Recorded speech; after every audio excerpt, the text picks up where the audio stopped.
se serait bien passé de cette galère au beau milieu de ses vacances en Provence.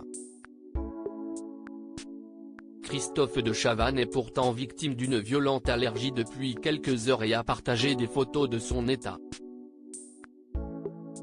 Âme sensible s'abstenir. Ou peut-être que la mésaventure qu'a subi Christophe de Chavannes vous est déjà arrivée. L'été bat son plein, du moins, sur la partie la plus ensoleillée de la France, et l'animateur se trouve du bon côté en ce 1er août.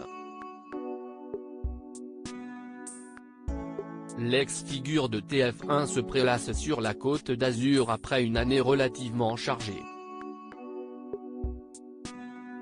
Invité permanent de Quelle époque, talk show présenté par Léa Salamé, le Parisien affilié désormais à France Télévisions peut donc se reposer, d'autant que cette nouvelle émission a été un véritable succès d'audience. Un indicateur qui pourrait lui donner envie de rempiler la saison prochaine. Pour l'heure, le sexagénaire entend profiter pleinement de ses vacances, mais va sûrement devoir faire un tour aux urgences. 2 piqûres qui gâchent son séjour ce midi, le présentateur emblématique de la ferme célébrité a publié 2 photos très inquiétantes sur son compte X.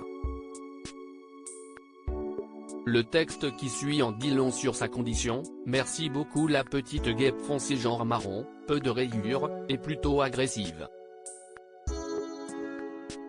Suis en Provence. C'est ouf que j'ai droit à ce genre de problème qui fait très mal chaque année. Mais pas à la même main. Salteva. Au centre de l'image, la main droite anormalement gonflée de l'animateur laisse entrevoir la trace de la piqûre enfoncée dans sa peau, devenue rosée. Christophe de Chavannes partage des photos de sa main déformée déboussolée. Christophe de Chavannes demande l'aide de ses abonnés.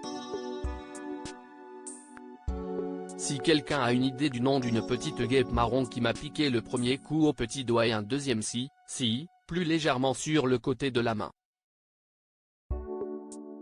De petite taille, peu de bandes et presque pas de jaune. Trop sympa. Une guêpe provençale, décrit-il précisément. Dans les très nombreux commentaires, pas de médecin apparemment, mais beaucoup de conseils, pouvant paraître parfois pertinents pour éliminer le venin et atténuer la douleur, dans un premier temps. Le complice de Patrice Carmouze remercie d'ailleurs l'une de ses ex-consoeurs aguerries de TF1 et avoue qu'il tente un peu tout désespérément.